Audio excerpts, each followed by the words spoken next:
आदलपुर शहर गंदगी जे वर चढ़ी वियो आहे, जंहिं ख़िलाफ़ रिक्शा यूनियन तरफ़ां एहतजाज कयो वियो। माजिद अली कलवर जी रिपोर्ट।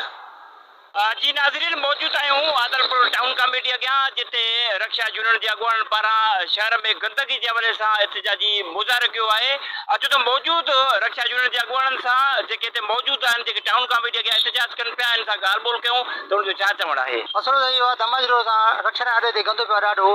असांखे चोथों महीनो आहे, बंदि करे करे थकी पिया आहियूं। सुबुह ताईं टोन अफ़सर मिलिया हुआ जी चो 500 रुपया तारीख़ जो गंद खंदा न न खंदा।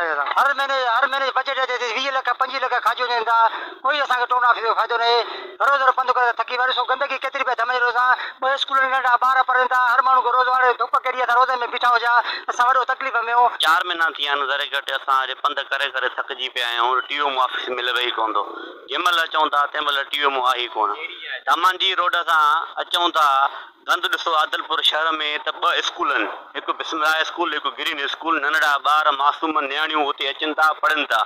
गंदगी जी एतिरो ढेर आहे, उते बदबू एतिरी थी वई आहे जो ओड़े पाड़े वारा बि रोज़ेदार परेशान लॻा पिया आहिनि। साईं आदलपुर रक्षा आॾो स्टैंड आहे जेको स्कूलनि जे साम्हूं आहे, उते गंदगी जा ढेर लॻा पिया आहिनि। 4 महीना थिया आहिनि, टीओ ऑफिस जा चकर काटे काटे थकिजी पिया आहियूं। उते एतिरो गंद पियो आहे, नंढा ॿार रक्षनि ते चढ़नि था या लहनि था, उनमें गंदगी पई आहे। या डिस्पोजल सुयूं पियूं आहिनि, इहे सिरजा पियूं आहिनि, ॿारनि खे पेरनि में लॻनि थियूं। गंद पियो आहे, ॿारनि जा कपिड़ा ख़राबु थियनि था, यूनिफॉर्म ख़राबु थियनि था, रक्षनि ते चढ़नि था, रक्षा ख़राबु थियनि था। असां चई थकी पिया आहियूं, कोई गंद खणण वारो न आहे, कोई आदलपुर शहर जो कोई वली वारस न आहे। कैमरामैन फरमान अली ज़कारी सां गॾु माजिद अली कलवड़ो, टाइम न्यूज़ आदलपुर।